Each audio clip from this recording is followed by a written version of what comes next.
देखिए बेटा, जो हम आज चैप्टर स्टार्ट कर रहे हैं, इस चैप्टर का नाम है S block elements. S block के साथ साथ मैंने पी ब्लॉक एलिमेंट्स भी आपको यहाँ पे दिखा दिए।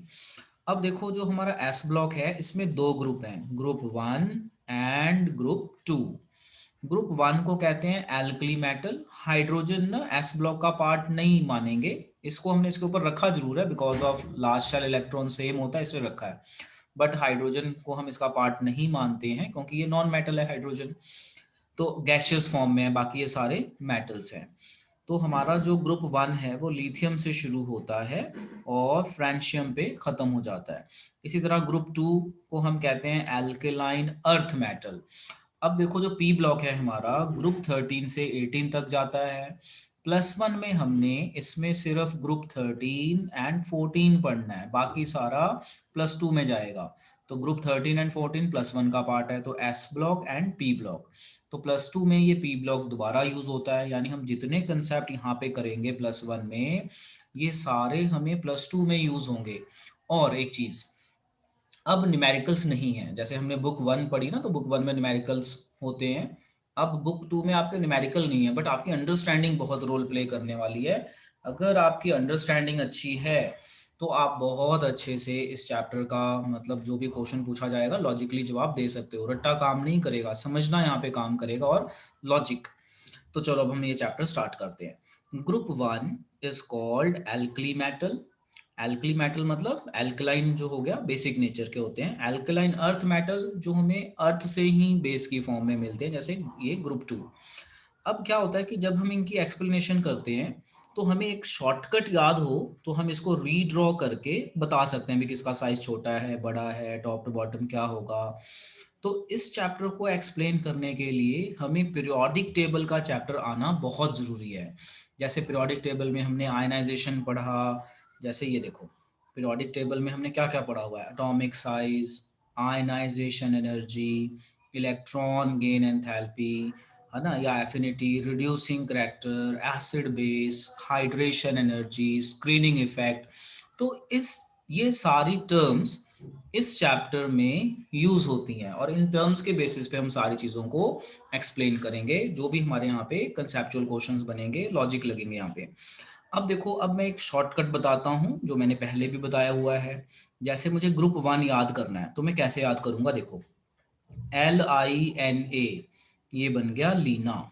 ठीक है, अगर मैं इसको पूरा बना दूं, हमारी लीना की, के को की बोल दिया, RB रब, CS रब। को बोल दिया से, FR को बोल दिया फरियाद। तो मुझे एक ये सीक्वेंस याद हो गई, और मुझे ये सीक्वेंस याद होने से इससे रिलेटेड जो भी क्वेश्चंस पूछे जाएंगे वो मैं बड़े आराम से बता सकता हूँ। तो एक बार दोबारा देख लो, हमारी H मतलब हमारी, LINA लीना की, रब से फरियाद।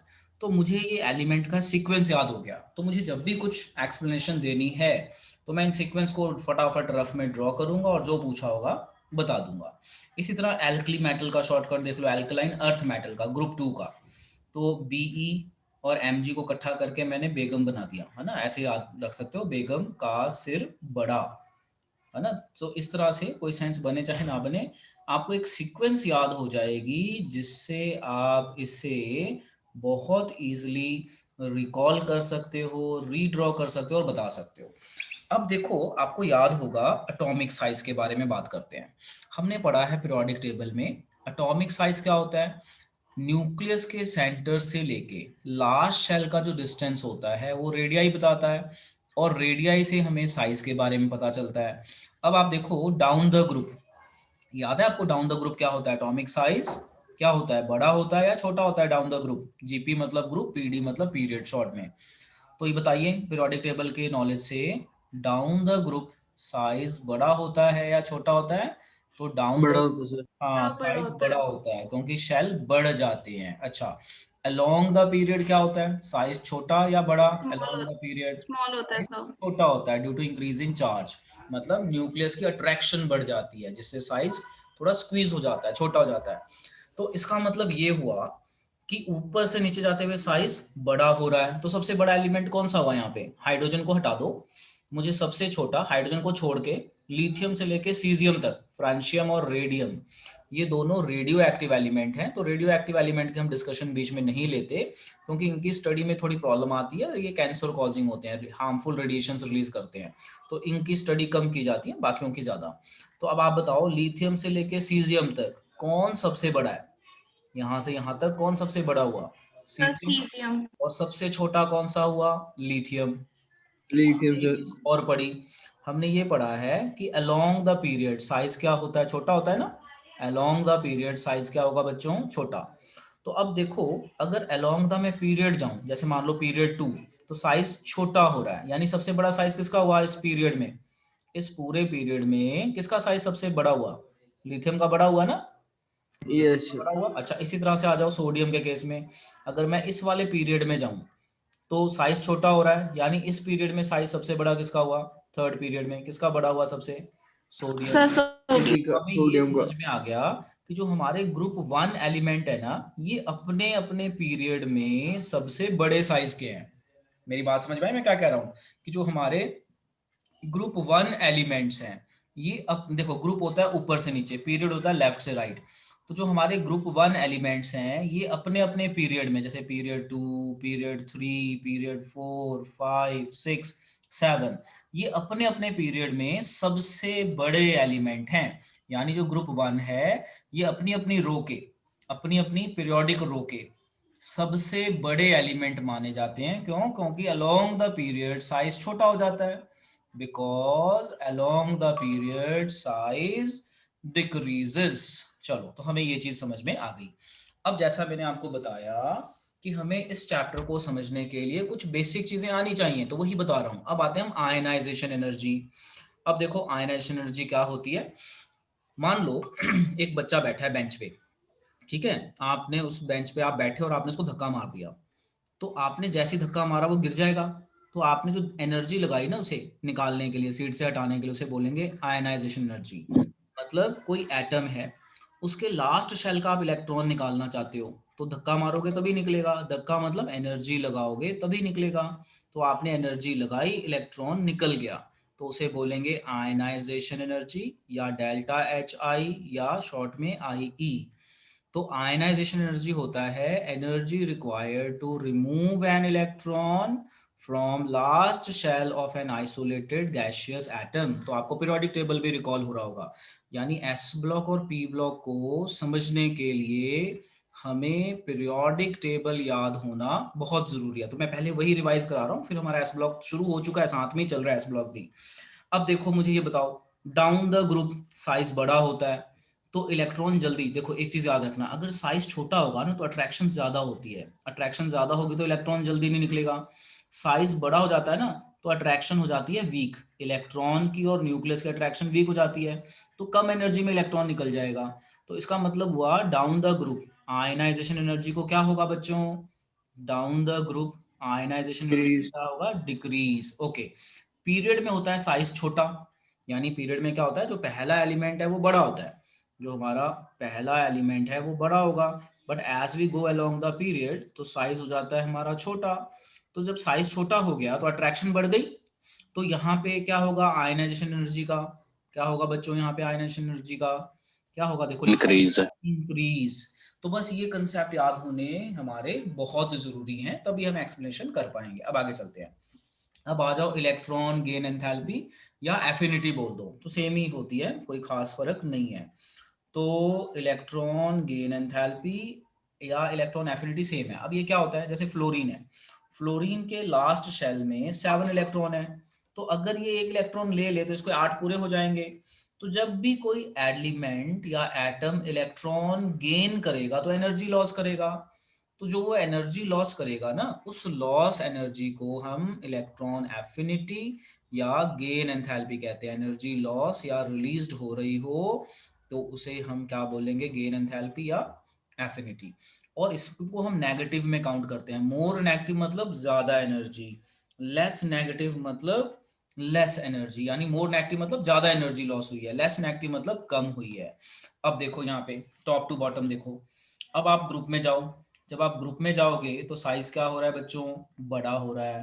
तो साइज बड़ा होगा तो वो गेन करेगा इलेक्ट्रॉन, बताओ, क्योंकि अट्रैक्शन तो वीक हो गई।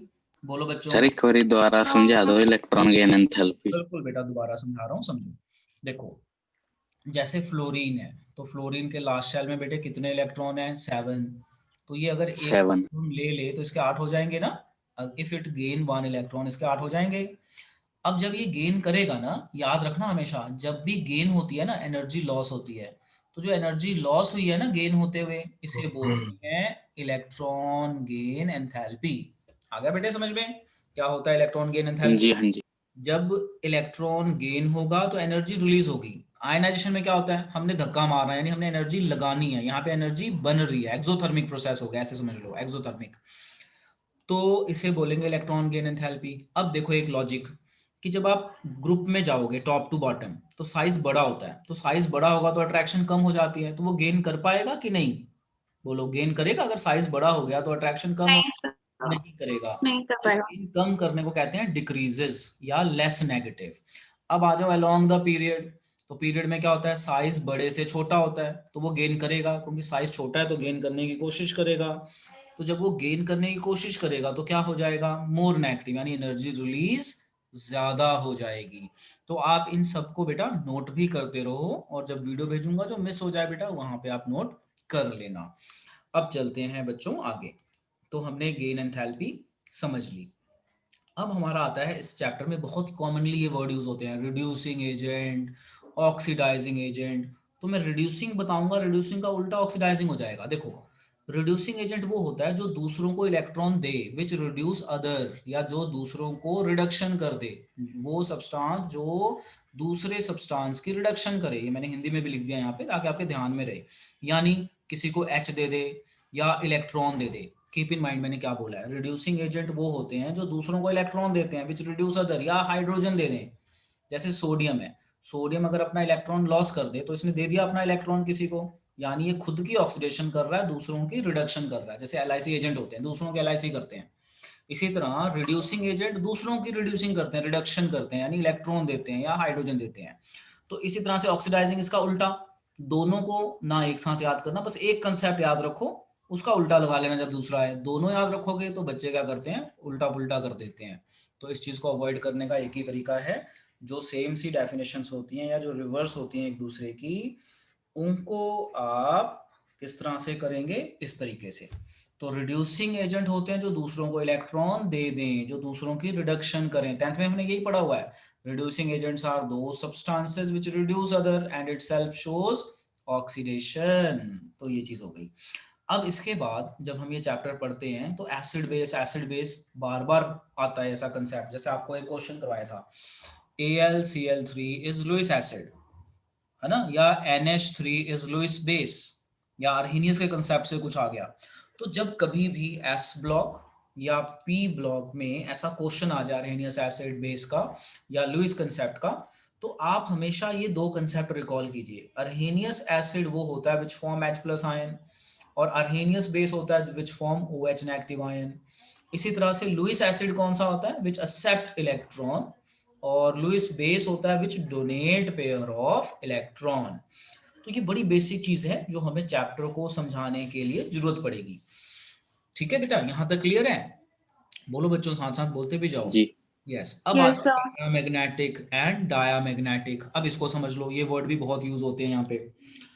तो पैरामैग्नेटिक क्या होता है? जैसे लास्ट शेल में नाइट्रोजन है, नाइट्रोजन के लास्ट शेल में 3 इलेक्ट्रॉन है, p ऑर्बिटल में 3। तो हम 3 इलेक्ट्रॉन को ऐसे दिखाएंगे, 1 2 3। एक इसको देखो, और एक ये वाला देखो, नियोन है, नियोन के लास्ट शेल में 2p में 6 है। तो 6 है तो कैसे दिखाएंगे? 1 2 3 4 5 6, यानी double double double double. Double double को हम कहते हैं पेयर्ड, और जो डबल ना हो उनको हम कहते हैं अनपेयर्ड। तो जब ये अनपेयर्ड इलेक्ट्रॉन होते हैं ना जो ऑर्बिटल में, अनपेयर्ड इलेक्ट्रॉन, इनको पैरामैग्नेटिक बोला जाता है। अनपेयर्ड इलेक्ट्रॉन जैसे मैंने ये दिखाए हैं, इन अनपेयर्ड इलेक्ट्रॉन्स को हम पैरामैग्नेटिक कहते हैं। ये सारे पेयर्ड हैं तो पेयर्ड को डायामैग्नेटिक बोलते हैं। तो मान लो कभी ऐसा क्वेश्चन आ गया, भाई ये वाली चीज पैरामैग्नेटिक है। अगर उसने बोल दिया ना क्वेश्चन में ये वाली चीज पैरामैग्नेटिक है, आप आंख बंद करके लिख लो जी अनपेयर्ड इलेक्ट्रॉन है इसके पास, इसलिए। चाहे आप चेक ना भी करना, उसने बोला ना अगर पैरामैग्नेटिक है तो अनपेयर्ड है तभी पैरामैग्नेटिक है। अच्छा, मान लो कभी क्वेश्चन आ गया O2, O2 हमारा डायमैग्नेटिक होता है, तो आप बताओ क्या आंसर लिखोगे? मान लो पेपर में क्वेश्चन आ गया, अभी O2 जो है ना हमारा डायमैग्नेटिक है, हमने मॉलिक्यूलर ऑर्बिटल में भी तो पढ़ा है। पेड़ होंगे सर। हाँ, तो हम बताएंगे क्योंकि जो इसके ऑर्बिटल हैं मॉलिक्यूलर ऑर्बिटल, उसमें पेयर्ड इलेक्ट्रॉन है, इसलिए डायमैग्नेटिक।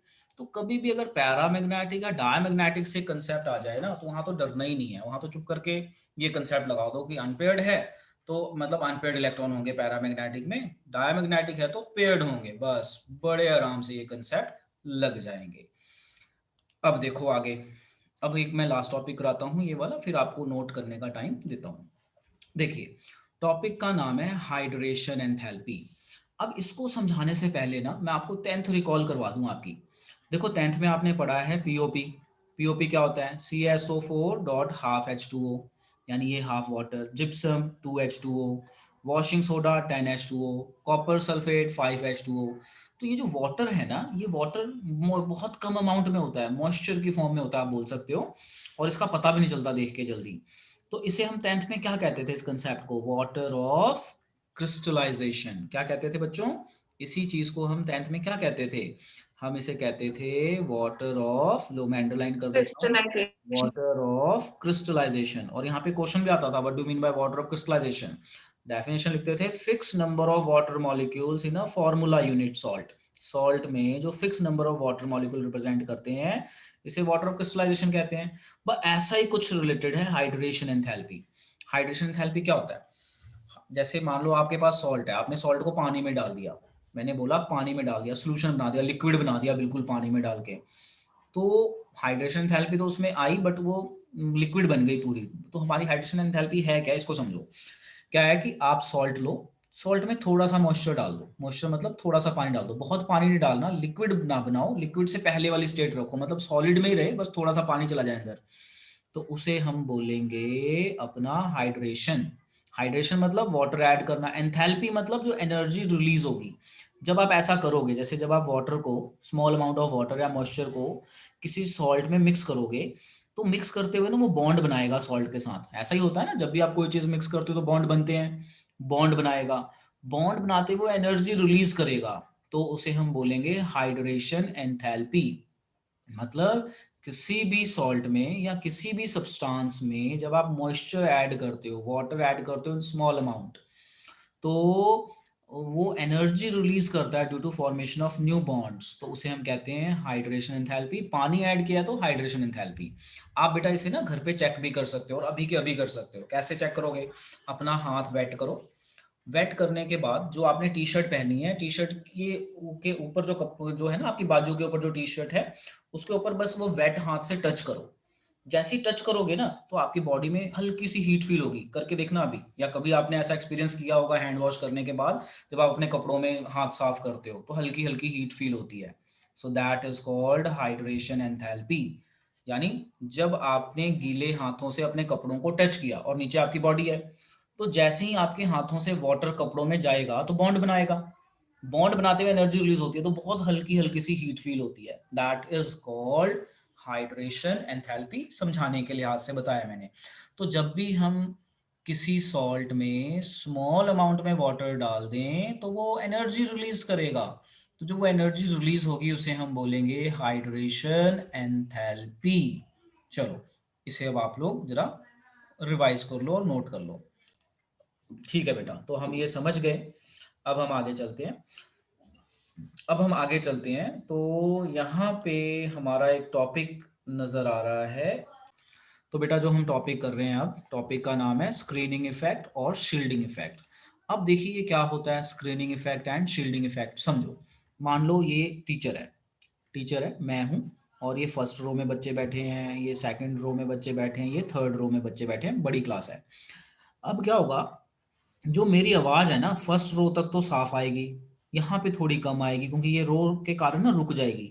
हो सकता है लास्ट बेंच तक बहुत कम जाए, यानी मेरी वीक इंटरेक्शन है, लास्ट में वीक इंटरेक्शन है। वह इसी कंसेप्ट को कहते हैं स्क्रीनिंग इफेक्ट। तो डेफिनेशन क्या बनी स्क्रीनिंग इफेक्ट की? कि एटम जितना बड़ा होगा तो उतने उसके जो अंदर वाले शेल है ना, वो न्यूक्लियस की अट्रैक्शन को रोक लेते हैं। देखो यहाँ पे रोक लिया, यहाँ पे रोक लिया, यहाँ तक बहुत कम अट्रैक्शन पहुंचती है। इतनी कम अट्रैक्शन पहुंचती है कि इलेक्ट्रॉन लूज हो जाते हैं और कम एनर्जी पे निकल जाएंगे बाहर। जैसे बड़ी क्लास होती है, मान लो 100 बच्चों की क्लास है, तो जो बच्चा खिड़की के पास बैठा है ना, खिड़की बोल रहा हूँ, दरवाजे के पास जो बैठा है, वो कब गायब हो गया टीचर को पता ही नहीं चलेगा, क्योंकि क्लास ही बढ़िया। एक दो बच्चे अगर गायब भी हो गए ना, जो लास्ट रो में बैठे हैं दरवाजे के पास, वो टीचर को पता ही नहीं चलेगा। क्यों? क्योंकि वो लूज बॉन्ड इलेक्ट्रॉन्स हैं। अब मान लो क्लास में सिर्फ 10 बच्चे हैं, अब कोई हिल के भी दिखा दे, तो साइज छोटा है तो इलेक्ट्रॉन हिल नहीं सकता। बट अगर साइज बड़ा है तो इलेक्ट्रॉन के साथ वीक बॉन्ड बन जाएगा, वीक अट्रैक्शन। तो वीक अट्रैक्शन होने से लास्ट शेल का इलेक्ट्रॉन जल्दी निकल जाएगा बाहर। तो जिनका जिनका बड़ा साइज होता है ना, उनमें ये वाला इफेक्ट भी आता है कि नंबर ऑफ शेल बढ़ने से साइज तो बढ़ गया, साथ साथ इलेक्ट्रॉन लूजली बाउंड हो जाते हैं, मतलब वीक अट्रैक्शन विद न्यूक्लियस, तो वो कम एनर्जी पे बाहर निकल जाते हैं। So this concept is known as screening effect. Again इसका कोई डेफिनेशन नहीं पूछेगा यहाँ पे, बट इस कंसेप्ट को हम बोलेंगे कई जगह पे भी, इस रीजन से हो रहा है कि इलेक्ट्रॉन क्यों निकला जल्दी, क्योंकि इसमें स्क्रीनिंग इफेक्ट हो रही है या शील्डिंग इफेक्ट हो रही है, इसको हम कहते हैं। तो दिस वाज योर पार्ट। अब हम हमारा यहाँ से अब एस ब्लॉक शुरू होता है प्रॉपरली। अब देखो एक बार फिर से, अब मैंने आपको बेसिक चीजें सारी करवा दी जो इस चैप्टर में हमें चाहिए। अब हम एस ब्लॉक चैप्टर शुरू करते हैं और इसे समझते हैं है क्या। अब देखो जो हमारा एस ब्लॉक है, जैसा मैंने आपको बताया, इसमें हम एफ आर को नहीं काउंट करेंगे, रेडियो एक्टिव है। हम इसमें लिथियम से लेके सीजियम तक काउंट करेंगे। तो लिथियम सबसे बड़ा एलिमेंट, छोटा एलिमेंट सॉरी, सबसे, और सीजियम सबसे बड़ा। और ये अपने अपने पीरियड में, अपने अपने पीरियड में ये सबसे बड़े हैं, ध्यान रखना, अपने अपने पीरियड में ये सबसे बड़े एलिमेंट है। तो अब हम इसी कंसेप्ट पे अपना एस ब्लॉक अब यहां से शुरू करते हैं। तो सबसे पहले आता है एल्कली मेटल्स ग्रुप वन। तो हम ग्रुप वन पढ़ने जा रहे हैं इस ब्लॉक में, बेसिक हमने पढ़ लिया। अब जो हमारा एस ब्लॉक एलिमेंट है ग्रुप वन, तो ग्रुप वन में हमारे कौन कौन से एलिमेंट है ये लिख दिए यहाँ पे, francium, caesium, rubidium, potassium, sodium, lithium. इसका शॉर्टकट बता चुका हूँ, लीना की रब से फरियाद। ये भी बता चुका हूँ कि ये सबसे छोटा एलिमेंट होगा और ये सबसे बड़ा एलिमेंट सीजियम तक। अब अगर हम इन्हें ध्यान से देखें तो हमें देख के ये समझ में आ रहा है कि इन सब के लास्ट शेल में one one one one one electron है, यानी इनकी जो केमिकल प्रॉपर्टी है एक जैसी होगी। अच्छा, अब एक डिफरेंस है यहाँ पे, क्या होता है कि जो लिथियम का बिहेवियर है ना औरों से अलग होता है। तो पेपर में क्वेश्चन आता है भाई, जो लिथियम है बाकी सारे एलिमेंट इलेक्ट्रॉन जल्दी लॉस कर देते हैं, लिथियम जल्दी लॉस ही नहीं करता।